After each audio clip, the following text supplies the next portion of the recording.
análisis de la realidad económica. Para ello estamos con José Antonio Carrasco, consultor del Banco Interamericano de Desarrollo BID, ingeniero comercial de la Universidad Diego Portales, Master of Science en Innovación y Emprendimiento de la Universidad de Manchester, en el Reino Unido.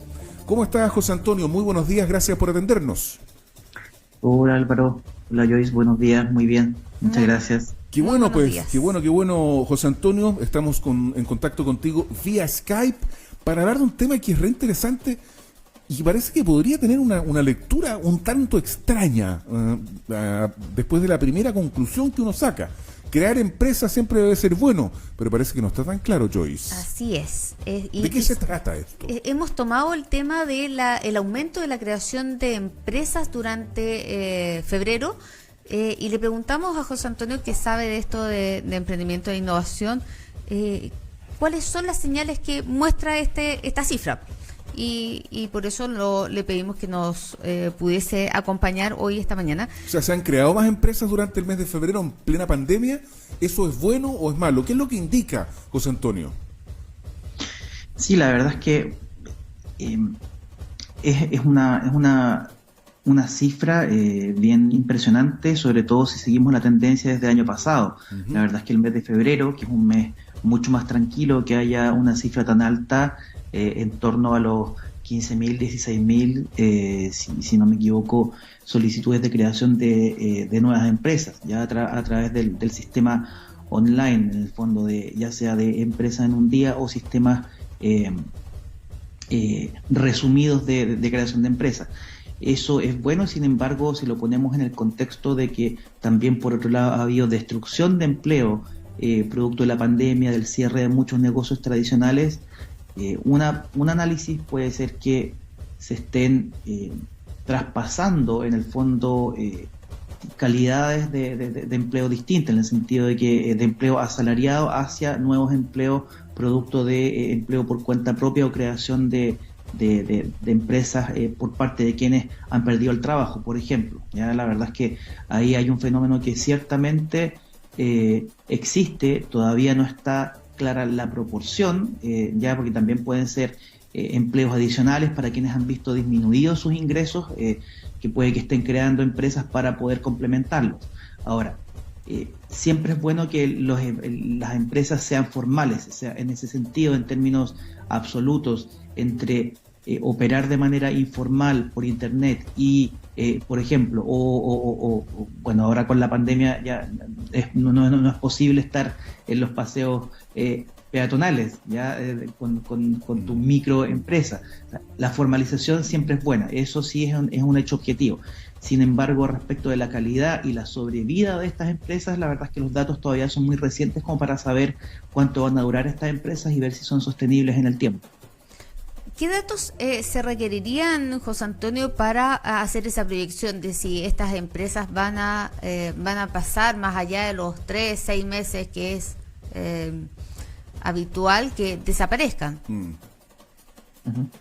Bueno, la verdad es que ahí es importante poder hacer algún tipo de seguimiento para ver cuánto duran y no solamente cuánto duran, sino que estén contribuyendo a la economía real, en el sentido de pagar impuestos y dar empleo, más allá de sus fundadores, porque si nos fijamos en el detalle, se trata de empresas que son o sociedades por acciones, que es un mecanismo bastante... ¿Las famosas SPA?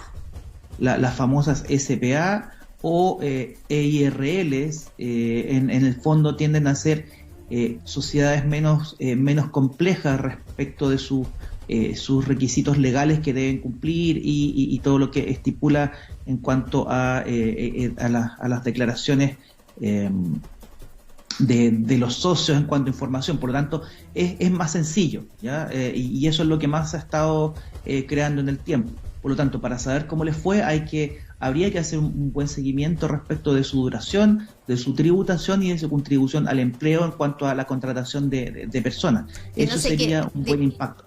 Disculpa, José Antonio, que no se queden en la creación, porque puede ser también que se creen muchas nuevas empresas, pero que esas empresas efectivamente no generen empleo, no generen ventas, que es también hacia donde ¿Y será también que esta mayor creación de empresas tiene que ver con todos estos subsidios que ha sacado el gobierno en el último tiempo, que están propendiendo a que se formalicen los emprendimientos? Claro, claro, también hay mucho fondo de apoyo desde Cercotec, desde la Corfo y de otras agencias estatales fondos concursables que permiten acceder a ciertos subsidios o ingresos con tal de desarrollar un nuevo proyecto que implica estar formalizado. Entonces también hay un efecto que puede venir desde ese lado. Ahora también, claro, esas empresas, nuevamente la misma pregunta, ¿cuánto duran y de qué calidad son en cuanto a su potencial de crecimiento? Ya sobre todo en una situación de pandemia con una destrucción de empleo importante como la que hemos tenido, ya no es como antes, que se evaluaba que fueran emprendimientos dinámicos, es decir, que crecieran a tasas muy altas o que tuvieran un alto potencial de crecimiento gracias a la tecnología. Acá estamos hablando de empresas de todo tipo, empresas tradicionales que están, por cierto, tratando de migrar al formato online, al formato digital, al e-commerce, que también es algo que se está promoviendo fuertemente desde el sector público. José Antonio, y llama la atención también que en este informe que se emitió es que había emprendedores desde los 13 años que estaban creando empresas. Sí, lo que pasa es que eso refleja también la disrupción, que sí es un tema fundamental que estamos viendo, que es el cambio de una economía más tradicional, más antigua, hacia una más nueva. Si tú facilitas la creación de empresas y por otro lado generas un emprendimiento o empresas que funcionan completamente online, no tendría por qué haber una restricción de edad para hacerlo. Hay mercados que quizás nosotros desconocemos en el mundo de los videojuegos, de la entretención, de las comunicaciones y de las redes sociales, que hay nichos que permiten que emprendedores tempranos, por llamarlo en cierta forma, se vayan incorporando a este mundo y sean jóvenes. Por lo demás, si uno analiza las cifras, la proporción más importante es de gente entre 30 y 50 años, digamos, o sea, y hombres, una población joven, probablemente bien remunerada, que está viendo una oportunidad adicional, o bien que, como les comentaba, ha perdido su empleo, pero en general se trata de una parte de la población que está viendo en esto una oportunidad, que por lo demás también hay que recordarlo.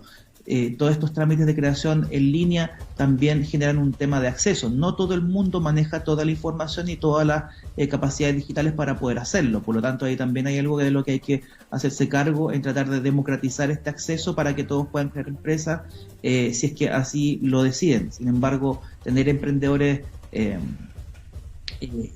tempranos, la verdad es que es anecdótico, pero sin embargo no es de extrañar de que se vayan generando cada vez más empresas de jóvenes, lo cual es bueno.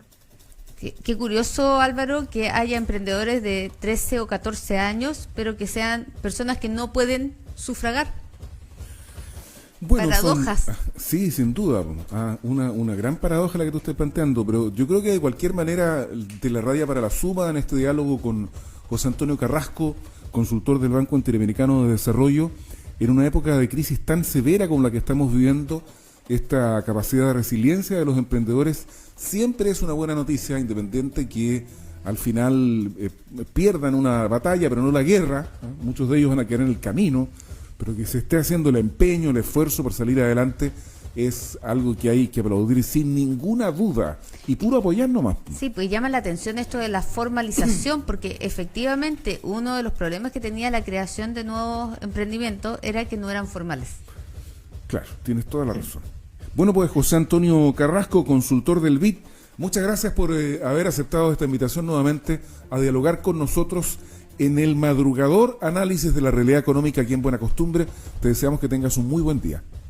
Gracias, Álvaro Joyce. Quiero declarar un pequeño fe de ratas de mi entrevista anterior la semana pasada respecto de las pensiones. La verdad es que confundí el porcentaje y quería rectificar ahí que respecto a las pensiones el monto era un 10% y no un 7% como lo mencioné en la última entrevista. Así que muchas gracias por el espacio y que tengan un muy buen día. Bueno, fíjate que tu hierro, que evidentemente fue una distracción, no cayó en el vacío y eso es muy bueno. Significa que hay personas que escuchan con atención y que reparan en los errores y nos piden corregir y eso es lo que tú has hecho ahora y eso habla muy bien de ti, pues, José Antonio. Así que muchas gracias.